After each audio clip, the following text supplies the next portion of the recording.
Përshëndetje të gjithëve dhe mirë se erdhët përsëri në kanalin tim. Sot kemi në tryezë aromë dhe shije vere. Do të përgatisim së bashku një gjell ose supë, si e quani ju, është supë e ari, me mish viçi dhe me perime testinës. Sot do t'ju tregoj edhe truket të vogla për lidhjen më të mirë të perimeve. Filloj me përgatitjen. Si e shikoni, këtu kam perimet që do përdor për këtë supë. Në një grirës perime shtoj një qep, e grim në pjesë të vogla, fare mirë, mund ta grini edhe në rende.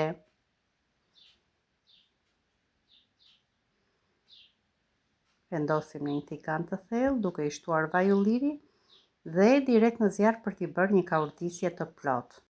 Po tek i njëjti grirës grim edhe 2 domate.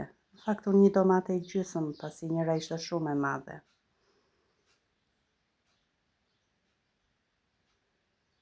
E kthej masën të gjithë në pure. Nuk ka nevojë kur përdoret grirës që të pastrohet lëkura. Si e shikoni, qepa është karamelizuar. Shtojmë domatet pure. Ndërkohë që domatet zjejnë dhe avullon lëngu, ne merremi me prerjen e perimeve. E filloj me një kungullesh të njomë. Do t'i presim të gjitha perimet në kubik.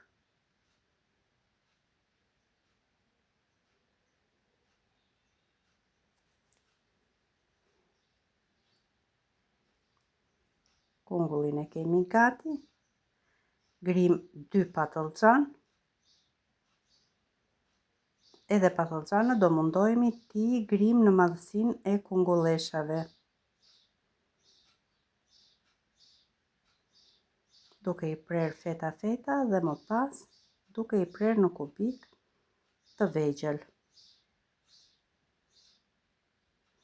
Për këtë recetë mund të përdorni speca me ngjyra të ndryshme. Unë do përdor një specë jeshil, kam marrë 2 në fakt, por njërin do përdor pasi janë pak të mëdhenj, dhe 2 speca të kuq.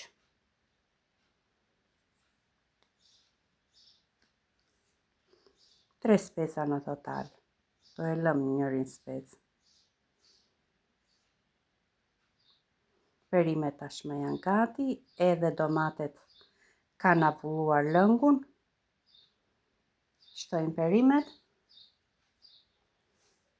I bëjmë një kaurtisje të mirë perimeve, do t'i lë edhe 5 minuta me kapak që perimet të zbuten. Nuk ju thash në fillim, por në të njëjtën kohë unë kam vendosur edhe mishin e viçit në një tenxhere presioni që të zjejnë. Dihet që koha e zgjerrjes së perimeve është më e vogël nga koha e zgjerrjes së mishit. Për ta bërë më kremoze këtë supë, unë po i shtoj 1 filxhan të kafes me oriz. Nëse do e masni me masa të tjera kuzhine, 3 deri në 4 lugë të gjellës me oriz.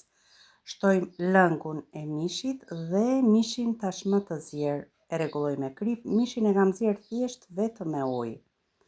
I shtojmë piper të zi. Edhe këtë miksin e erëzave që unë nuk e ndaj nga kuzhina.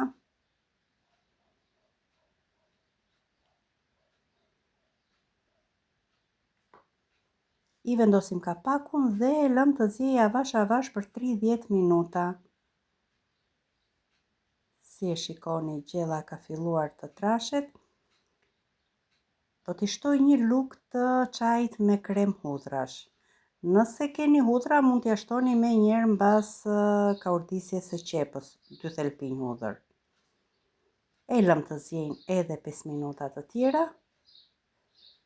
E fikim zjarrin, e lëm supën të pushojë diku te 15-20 minuta dhe më pas e shërbejmë.